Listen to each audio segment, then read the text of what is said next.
Already this was uncomfortable, and Stanley decided that as soon as he found a new space he felt safe in, that he would never leave it again in his life.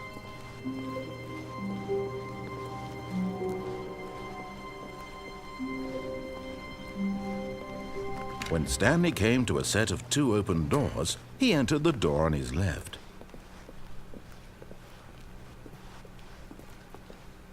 Yet there was not a single person here either. Feeling a wave of disbelief, Stanley decided to go up to his boss's office, hoping he might find an answer there. Coming to a staircase, Stanley walked upstairs to his boss's office.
Stepping into his manager's office, Stanley was once again stunned to discover not an indication of any human life.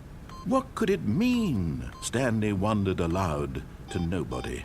He began wildly tearing through papers on the boss's desk, pulling books off the shelf, looking behind paintings, desperate for clues to his situation. But his attention was caught by a keypad behind the boss's desk. What could its purpose be? In fact, this keypad guarded the terrible secret that lay buried below his feet. And so the boss had assigned it an extra secret. Stanley was in such a rush to get through the story as quickly as possible, he didn't even have a single minute to just let the narrator talk. That kind of anxiety isn't healthy, so he relaxed for a few moments with some calming New Age music.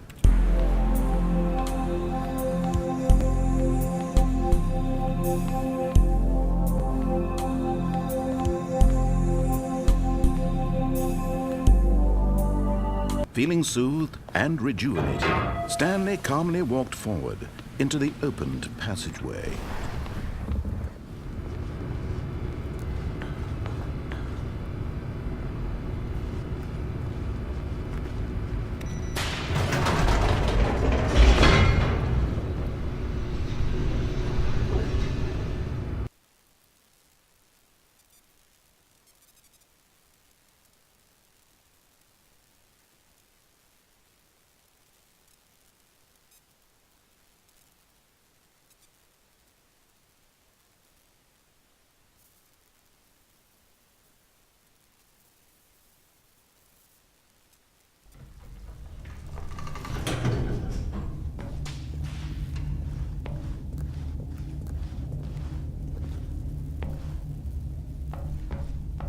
Stanley walked straight ahead through the large door that read Mind Control Facility. Although this passageway had the word escape written on it, the truth was that at the end of this hall, Stanley would meet his violent death. The door behind him was not shut. Stanley still had every opportunity to turn around and get back on track. At this point, Stanley was making a conscious, concerted effort to walk forward and willingly confront his death.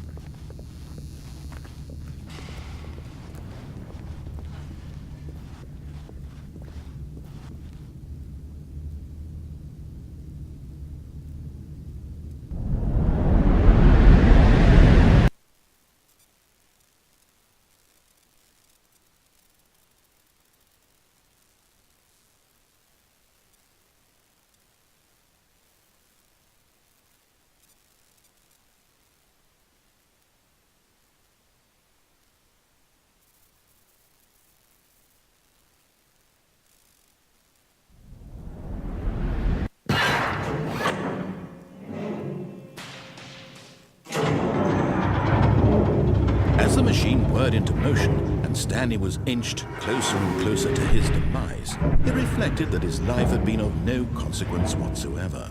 Stanley can't see the bigger picture. He doesn't know the real story, trapped forever in his narrow vision of what this world is. Perhaps his death was of no great loss, like plucking the eyeballs from a blind man. And so he resigned and willingly accepted this violent end to his brief and shallow life. Farewell, Stanley.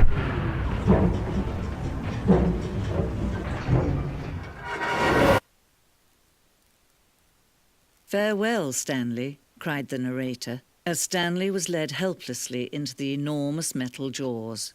In a single visceral instant, Stanley was obliterated as the machine crushed every bone in his body, killing him instantly.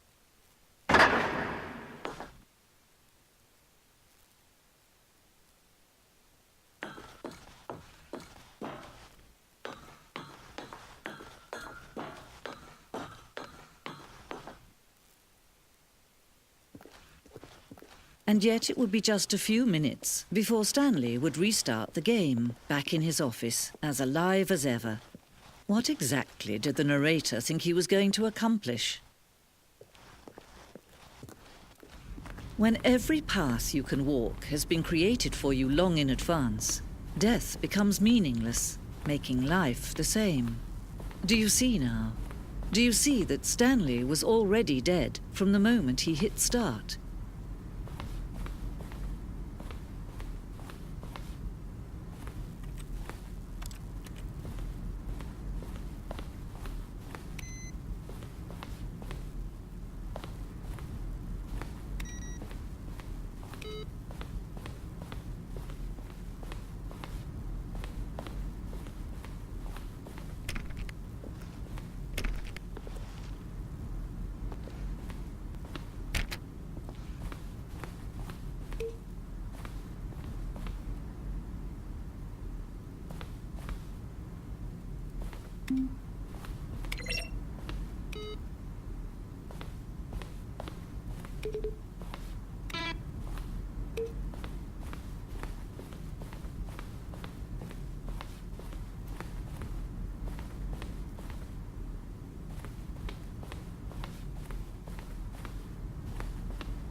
Oh, look at these two. How they wish to destroy one another.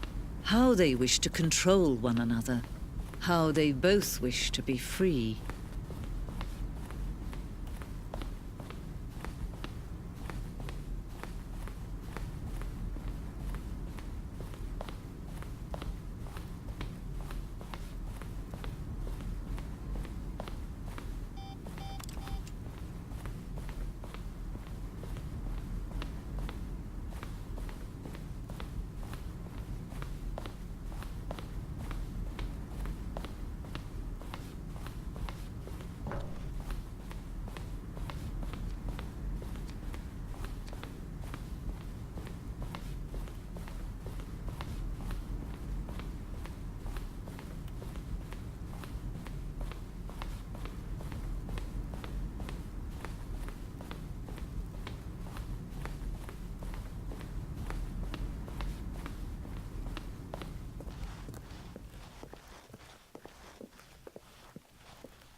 Can you see?